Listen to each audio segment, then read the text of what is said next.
अहमद रजा कसूरी के बाप के कत्ल की हकीकत क्या है और आखिर अहमद रजा कसूरी के बाप को किसने कत्ल करवाया था, ये सब जानने के लिए आप हमारे साथ ये वीडियो कंप्लीट देखें ताकि आपको पता चल सके असल हक़ाइक़ क्या है। तो आए देखते हैं। भुट्टो साहब मुल्तान दौरे पर गए हुए थे, मैं भी मुल्तान में था। तो रात को कोई 12 बजे एक में सोया हुआ था, टेलीफोन बजा। मैं हमेशा टेलीफोन साथ ही रखता हूँ। डीआईजी वकील खान ने मुझे कहा कि रजा कसूरी की कार पर फायरिंग हुई है, इसके बाप को गोली लगी है, वो मर गया है और ये कि हम इसको कह रहे हैं कि केस रजिस्टर कराओ। वो कह रहा है कि मैं तो केस रजिस्टर नहीं कराता इसलिए कि मुझे इंसाफ की कोई तवक्को नहीं है। वो कहता है कि गवर्नमेंट का इसमें हाथ है, जाहिर है कि मुझे केस रजिस्टर कराने का क्या फायदा। मैंने वकील खान से कहा इसको कहो कि FIR वो देगा, इसका हक बनता है, हम इसको रजिस्टर करेंगे और इसकी तफ्तीश करेंगे कि कोशिश हमारी यही होगी कि ईमानदारी से इन्वेस्टिगेट करें। इसको आप कहें कि जो FIR देना चाहता है दे। चुनाचे इसने FIR दी जिसमें भुट्टो साहब का नाम आया। अगर कोई साजिश होती तो भुट्टो साहब ने की होती तो क्या हम अहमद रजा कसूरी को ये कहते कि जो FIR चाह रहे हो वो दे दो। अगर दिल में हमारे चोर होता तो हम ये ना कहते जो FIR वो चाहते दे दे। चुनाचे इसने भुट्टो साहब का नाम दिया, हमने इस पर कोई इतराज नहीं किया इसलिए कि कानूनी तौर पर ये इसका हक था, वरना ये भी हम कर सकते थे अगर साजिश होती। जैसे ही DIG को इतला मिली थी या SSP को इतला मिली थी, वो तो सिर्फ लिखता है कि इस तरह से इतला मिली है कि अहमद रजा कसूरी की कार पर फायरिंग हुई और इसका बाप मर गया। सिर्फ इतना केस, सिर्फ इतनी सी FIR काफी थी। दूसरी बात यह कि भुट्टो साहब की हिदायत थी कि जो भी अहम केस हो उनको बताया जाए। सुबह मैंने इनको कहा इस तरह से रजा कसूरी की कार पर फायरिंग हुई है और उसका बाप मर गया, तो भुट्टो साहब ने बड़े ताज्जुब का इजहार किया। Who could have done that? ये किसने किया होगा? मैंने कहा कि हम तफ्तीश कर रहे हैं, कोशिश कर रहे हैं पता करने की कि इसके बाद उन्होंने कभी मुझसे नहीं पूछा कि इस केस का क्या हुआ, तफ्तीश कहां तक पहुंची। पहले तो मुझे खुद पता नहीं था, बाद में मैंने भी इसको ये नहीं बताया कि इनका FIR में नाम है, लेकिन इनको ये पता चल गया इनका नाम FIR में है। उन्होंने ना कभी गुस्से का इजहार किया, ना इस बात पर कभी परेशानी का इजहार किया, ना मुझे कुछ कहा। अगर कोई साजिश होती या भुट्टो साहब के दिल में कोई चोर होता तो इसका भी इलाज करने की वो कोई कोशिश करते। इसके बाद फिर जब इन लोगों ने तफ्तीश शुरू की, जो बंदूक इस्तेमाल हुई इसके कारतूस नहीं मिलते थे। अब जब रिपोर्ट आई तो इसमें कहा गया कि इस बंदूक से तो कार पर फायरिंग ही नहीं हुआ। अब इनको होश आई कि इसका क्या करें। ये तो एक बहुत बड़ी शहादत है भुट्टो साहब के हक में। मौलवी मुश्ताक M अनवर केस के चलने से पहले हर कदम पर मशवरा करके तफ्तीशी अफसरान को हिदायत देते थे कि यानी ये इतनी बड़ी साजिश थी कि लोगों ने अपने जमीर, अपना ईमान, हर चीज बेच दी और मौलवी मुश्ताक के ही जेरे हदायत सारी तफ्तीश हुई और वही फिर बाद में जज भी हुए और ये सारे मिल बैठ के डिस्कस करते थे। चुनाचे इसने कहा कि इसका क्या जवाब दूं, तो मेरे मातहतों को जो पुराने थे हेड कांस्टेबल और कांस्टेबल, इनको ये कहा गया कि तुम कहो कि जो कारतूस थे वो हमारा DSP IG की कोठी ले गया। ये साबित करने के लिए वहां कारतूस बदले गए हैं, लेकिन इस बात से तो मामला कवर अप नहीं हो सकता था। अपील में हमेशा ये होता है कि शक का फायदा हमेशा मुजरिम को जाता है। ये पहला केस है जिसमें हर शक का फायदा गवर्नमेंट को गया, यानी सिर्फ ज़ियाउल हक को गया। ये तो कोई साबित नहीं कर सका कि कारतूस बदले गए, सबूत मुकम्मल होना चाहिए। इस पर चीफ जस्टिस फरमाते हैं कि हो सकता है ये कारतूस बदल दिए गए हों।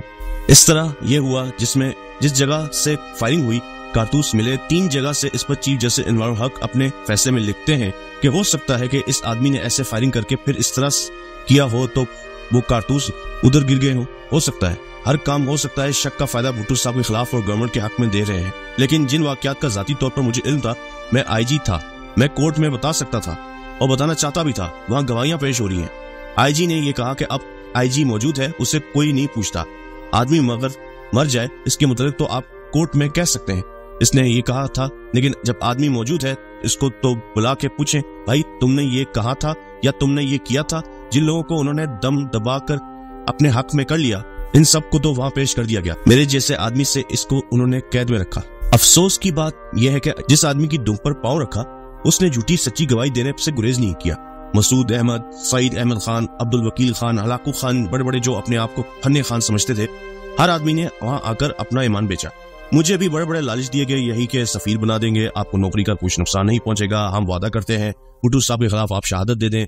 जनरल अब्दुल रहमान को मेरे ऊपर लगाया हुआ था, इसलिए लगाया था कि वो भी अपने आप को राजपूत कहते हैं बरादरी की बुनियाद पर। फिर एक दिन मैंने इनसे कहा, जनरल साहब आप ये जो हर रोज छड़ी हिलाते हुए आ जाते हैं और मुझसे तवक्को रखते हैं कि मैं अपने ज़मीर के खिलाफ कोई बात करूंगा, आप मुझे फांसी लगा देंगे, ज्यादा से ज्यादा यही करेंगे ना, आप मुझे फांसी लगा दें, मुझे कोई परेशानी नहीं होगी, मैंने अपनी जिंदगी भरपूर अंदाज से गुजारी है, तो मुझे आप इन चीजों से नहीं डरा सकते। बड़ी सख्त कलामी हुई। इसके बाद फिर वो नहीं आए, वरना ये कि कभी किसी ब्रिगेडियर को साथ दिया हुआ कभी छड़ी हिलाते हुए आ जाते कि राव साहब आप हमारी ये इमदाद कर दें, आप हमारी वो इमदाद कर दें। तो मैंने कहा आपने मुझे क्या समझा हुआ है, मैं कोई 2 टके का पेशावर गवाह हूँ, मैंने 40,000 की फोर्स को कमांड किया है। लोग मुझसे तवक्को रखते हैं मैं किसी किरदार का मुजाहरा करूं। आप ये चाहते हैं कि पूरी पुलिस का बेड़ा गर्क कर दूं, मैं ये साबित कर दूं कि इनके सरबराह ऐसे बेजमीर हैं, जब इन पर कोई मुसीबत पड़ती है तो चाहे इनसे कहलवा लिया जाए। मैंने कहा कि मैं सिर्फ राव रशीद नहीं हूँ, मैं साबका IG हूँ पुलिस का। वो मेरे जवान, मेरे अफसर मुझसे तवक्को रखते हैं कि मैं किसी किरदार का मुजाहरा करूं। आप मेरी नौकरी ले लेंगे, मुझे फांसी चढ़ा देंगे, मुझे कैद कर लेंगे, इन चीजों की क्या अहमियत है। जनरल अब्दुल रहमान ने पहली मीटिंग ही में कह दिया कि आपको कोई नुकसान नहीं होगा, मैं गारंटी देता हूँ कि आपको कोई नुकसान नहीं पहुंचाएगा, आपका पूरी तरह से हम ख्याल रखेंगे, आप हमारी इमदाद कर दें। मुझे तो पता था जिस दिन ये आए उस दिन से उन्होंने भुट्टो साहब के खिलाफ केस बनाना शुरू कर दिया था। जो कहते हैं कि मेरी में गालियां दी थी तो इससे नाराज हो गया, ये सारी बकवास है। उन्हें तो पहले दिन से ही टास्क मिला था कि भुट्टो साहब को सियासी तौर से और जिस्मानी तौर से खत्म करना है। जब 4 और 5 जुलाई 1977 की दरमियानी शब पाकिस्तानी फौज ने मुल्क में मार्शल नाफिज किया तो मुझे भी मिस्टर भुट्टो के साथ गिरफ्तार करके मार्शल ज़ाब्तों के तहत कैद में डाल दिया। तकरीबन 11 माह हिरासत या नजरबंदी में रखा गया।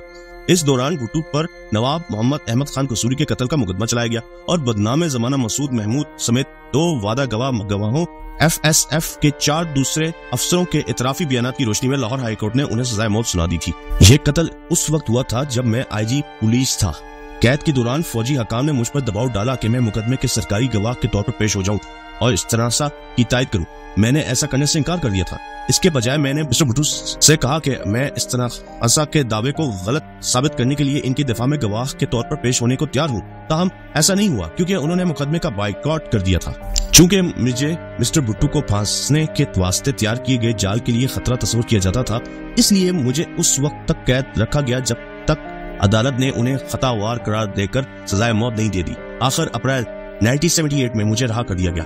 मिस्टर भुट्टो ने सुप्रीम कोर्ट में अपील दायर की जिसके साथ मेरा बयानी हल्फी मुंसलिक था, जिसने इस्तगासे के मौक़िफ़ को तबाह करके रख दिया था। रावलपिंडी में सुप्रीम कोर्ट में मिस्टर भुट्टो की पिटीशन की समाज से पहले मैं लाहौर गया और एक दोस्त के घर ठहरा। वहाँ एक नौजवान मुझे मिलने आया। वो राना इफ्तिखार का छोटा भाई था। राना इफ्तिखार FSF का एक सब इंस्पेक्टर था। वो इस मुकदमा कत्ल का मुलजिम था और इसने हाई कोर्ट में इतराफी बयान दिया था जिसकी बुनियाद पर उसे भी 2 दीगर मुलजमान के हमरा सजाए मौत सुनाई गई थी। नौजवान ने मुझे बताया कि इसका बूढ़ा बाप भी इसके साथ आया है और घर में बाहर खड़ा है। जब मैंने इनसे पूछा वो किस मकसद से आए थे, क्या आए हैं, इनसे कहा उन लोगों के साथ बड़ा धोखा हुआ है, वो मेरी मदद लेना आए हैं। इसने अपनी बात की वजाहत करते हुए बताया कि इसका भाई FSF में सब इंस्पेक्टर था। मार्शल नाफिज होने के फौरन बाद से मोहम्मद अहमद खान के कत्ल के इल्जाम में गिरफ्तार कर लिया गया। इसके साथ FSF के दीगर कई अफसरों को भी गिरफ्तार किया गया था, जिनमें director general, deputy director general भी शामिल थे। एक दिन इसके भाई और 2 दूसरे गिरफ्तार सब इंस्पेक्टरों को मार्शल हेडक्वार्टर ले जाया गया, जहां उन्हें जनरल चिश्ती के सामने पेश किया गया, जो इस जमाने में CMLA का चीफ ऑफ स्टाफ था। इसने उन्हें कहा कि वो पाकिस्तान के दुश्मन भुट्टो को फांसी देना चाहते हैं। DG FSF और इसका डिप्टी पहले ही इतराफ कर चुके थे कि उन्होंने मिस्टर भुट्टो के अहकामात के तहत नवाब मोहम्मद अहमद खान को कत्ल करवा दिया था और उन्हें माफी दे दी गई है। अगर वो भी मिस्टर भुट्टो को फांसी चढ़ाने में फौजी हकाम की मदद करेगा तो इसकी जान भी बच जाएगी। अगर इसका भाई और इसके साथ 2 दीगर गिरफ्तार शुदा सब इंस्पेक्टर भी इतराफ कर लें और इस कहानी की तायद करें कि उन्होंने मिस्टर भुट्टो के हुक्म पर मोहम्मद अहमद खान पर गोलियां चलाई थी, तो उन्हें माफी दे दी जाएगी या मामूली सजाएं दे दी जाएंगी, जिन्हें आखिरकार माफ कर दिया जाएगा। अगर वो इन अहकामात पर अमल करेंगे तो उन्हें FSF ही में रहने दिया जाएगा, तरक्की और अराजी दी जाएगी। अगर उन्होंने अमल नहीं किया तो उन्हें अहमद खान के कत्ल का जिम्मेदार करार देकर फांसी पर चढ़ा दिया जाएगा। मौलाना तुफैल मोहम्मद ने कहा, जो कि इसके भाई के साथी मुलजिम सब इंस्पेक्टर राना अरशद का हमसाया था, जमानत दी। चूंकि ये वादा पाकिस्तानी फौज का एक जनरल कर रहा था, इसलिए उन्होंने इस पर भरोसा कर लिया। इसके बाद अलावा मौलाना तफील ने भी जमानत दी थी कि जो कि जनरल ज़िया का मामू मशहूर था। इनके खानदान को उम्मीद थी कि मुकदमे के इख्तिताम पर इसके भाई को रहा कर दिया जाएगा, लेकिन जब उन्होंने सुना कि न सिर्फ उसे रहा नहीं किया गया बल्कि मिस्टर भुट्टो के साथ सजाए मौत सुना दी गई, तो वो दम बखुर्दा हो गए। वो रोने लगे और गिड़गिड़ाने लगा कि इसके भाई की जान बचाने के लिए कुछ करो। मुझे इस बेचारे पर बड़ा तरस आया, लेकिन मैं इस आखिरी मरले पर इनके बयान, इनके कुछ भी करने से खुद को कासिर पा रहा था। मैंने उसे कहा वो अगले दिन आए। मैंने अपने एक वकील दोस्तों से मशवरा किया तो उन्होंने कहा अगर धोखे का शिकार बनने वाले तमाम लोग सुप्रीम कोर्ट में एक खाली हल्फिया बयान जमा करवा दें तो उन्हें राहत मिल सकती है। मैंने नौजवान को हिदायत की। इसने पूछा क्या मैं उसे कभी अच्छे वकील से मिलवा सकता हूँ। इस जमाने में स्पेशल ब्रांच के ऑफिसर जीप में हर वक्त हर जगह मेरा ताक़ुब करते रहते थे। मैंने इसे बचाकर रात को देर गए उसे मशहूर वकील आबिद हसन मंटू के घर ले गया। वो मुकदमा लेने पर राजी हो गया। इसने उसे एक सादा पावर ऑफ अटॉर्नी दिया और कहा कि वो रावलपिंडी जेल में कैद अपने भाई से इस पर दस्तखत करवा लाए। जब वो नौजवान जेल में अपने भाई से मिला, इस वक्त तक माशाल्लाह हकाम को सुनगुन मिल चुकी थी। हकाम बहुत ज्यादा चौकस थे। उन्होंने नौजवान और उसके बाप को पकड़ लिया और उन्हें जबानी कलामी डराया भी और लालच भी दिया ताकि वो राह रास्त पर आ जाए। जनरल चिश्ती ने फिर वादा किया कि वो अपना वादा जरूर पूरा करेगा, लेकिन सुप्रीम कोर्ट का फैसला आ जाने के बाद ही ऐसा मुमकिन है। वो लालच में आ गए। इस नौजवान को FSF में बराह रास्त ASI लगा दिया गया और इसके बाप का मुंह बंद करने के लिए आधा मुरब्बा अराजी दे दी गई। जब अगले दिन मैं मिस्टर भुट्टो की पिटीशन की समाअत सुनने के लिए गया तो मैंने बाप और बेटे को कमरा अदालत में वकलाए इस्तखासा एजाज हसन पटवाली और SA रहमान के साथ बैठे देखा और मैं समझ गया कि उन्हें खरीद लिया गया है। वक्फे के दौरान किसी ने आकर मुझे बताया कि पुलिस मेरी कार की निगरानी कर रही है। मैंने इस पर ज्यादा तवज्जो नहीं दी। सामान मुलतवी होने के बाद मैं बाहर निकला तो देखा कि वर्दी पोश पुलिस वालों ने भरी एक और जीप मेरी कार के नजदीक मौजूद है। जब मैं अपने घर जा रहा था तो इस जीप ने आगे आकर मेरा रास्ता रोक लिया। एक अफसर जीप से उतरा और मुझे सलूट करने के बाद एक कागज निकाला। वो 3 माह के लिए मेरी गिरफ्तारी और अटक जेल में कैद रखने का हुक्मनामा था। यह अमर वाज़ेह था कि वो मुझे दूर रखना चाहते थे ताकि मैं इनके मंसूबों को नाकाम बना सकूं। यह सब मैंने इक्तबास जो मैंने देखा शाया करदा जमहूरी पब्लिकेशन से लिया है और ये किताब जो नीचे डिस्क्रिप्शन में मेंशन है वहां से मैंने सब डिटेल उठाई है। आई होप ये मेरा जो कंटेंट और वीडियो आपको पसंद आई होगी। अगर आपको ये पसंद आई तो काइंडली इसको लाइक करें, शेयर करें, सब्सक्राइब करें मेरे चैनल को भी और काइंडली बेल आइकन पर जरूर क्लिक करें ताकि नई आने वाली वीडियोस का नोटिफिकेशन आपको बर वक्त मिल सके।